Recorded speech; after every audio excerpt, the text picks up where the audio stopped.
is Kayla Aryawan, and I'm a senior from ICS.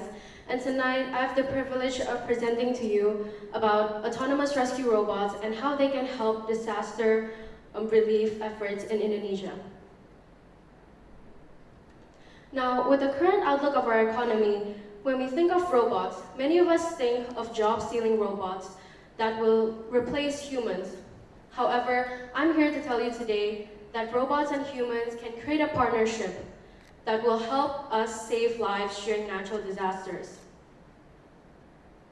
So instead of fearing innovation, we should embrace technologies that expand our capabilities and improve human lives. Now, let's start with a simple analogy we probably are all familiar with. Who here has seen or used one of these robotic vacuum cleaners? I'm sure many of you guys have. Now, these robots maneuver around our house, cleaning up debris and dust from our floors while we go about our daily lives. Now, imagine scaling up this simple robot into a large-scale rescue robot that can clear up debris and dust after earthquakes or tsunamis. Now, these rescue robots have been deployed before. During the 2011 tsunami in Japan, a robot searched for missing children in collapsed buildings and transmitted the data back to the rescue teams. And in Nepal, after the earthquake in 2015, these robots mapped the complex maze of destroyed buildings so the rescue team could navigate through the rubble and debris easily. Inspired by these achievements, this summer, I built prototype rescue robots. I used simple and inexpensive components to build these. For this path-following robot, I used 2 DC motors connected to wheels, some wires, 9-volt batteries, and also an Arduino microcontroller. I programmed the Arduino to send signals to the motors so the robot can follow a designated path. And for this obstacle-avoiding robot, I added an ultrasonic sensor to detect obstacles and also servo motors to steer the wheels. Now, these ultrasonic sensors detect the distance between obstacles and the robot itself. And then the Arduino would then calculate if the robot would need to move left, right, or go straight, depending on a simple algorithm that I wrote. Basically, in this algorithm, if the obstacle is within a 50-centimeter distance between the robot, then the robot would either move left or right 10 degrees, depending on which path is clear. And I mostly used if-then logic statements to construct the code for this robot. And this logic circuit executes 100 times per second, comparing sensor inputs to the thresholds that I've defined, and then sending the appropriate motor signals to the robot so they can move. Now, while my prototypes may seem basic, the reactive logic can be applied to more sophisticated and advanced rescue robots with more advanced actuators and sensors.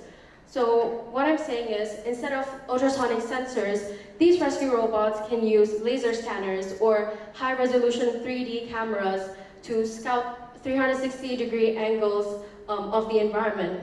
And aside from servo motors, these robots can use hydraulic limbs so that they can move and rotate easier. The cost of my prototype rescue robots, they cost less than $300. However, building real-life rescue robots can be up to $10,000 to $50,000 per robot, and that depends on its complexity, not to mention the costs of research and development.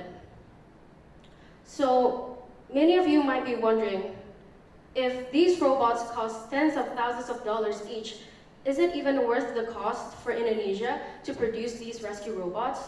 It's a fair question, but I propose that we look at it from this perspective. Indonesia is located in the Ring of Fire, which makes it one of the most geographically dangerous countries in the world. In fact, Indonesia is very disaster prone, and it experiences up to 50 natural disasters per year, including earthquakes, tsunamis, flooding, volcanic eruptions, landslides, and so many more. Just last year, a 6.2 magnitude earthquake hit Cianjur, West Java, and destroyed over 56,000 homes and buildings. And in 2018, a 7.5 magnitude earthquake and subsequent tsunami hit the coast of Palu, Sulawesi, and killed over 4,300 people. So, knowing the scale and the frequency of natural disasters that Indonesia faces each year, if these robots can actually help human rescuers save more lives and help communities get back to normality faster, then I would say that these robots don't count as an expense, but rather as an investment. Because if the potential lives that these robots can save, then they can outweigh the financial costs of making the robots themselves. If deploying a team of rescue robots can save potential lives, even if it's just a few, then I say the investment is worth it, because human lives, we can't put a price on human lives. Additionally, robots work tirelessly and they surpass human limitations, meaning that they can work 24 hours a day and they can continue to work for multiple consecutive days.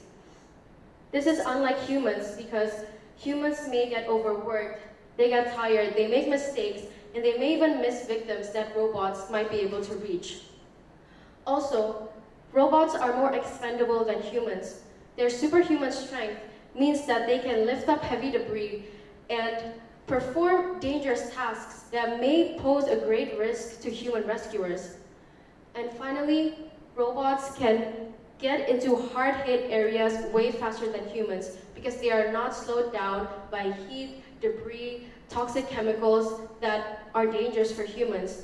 And getting into these areas faster means that there can be a swifter evacuation process and more lives can be saved. However, we should also be honest about the current limitations that these robots have today.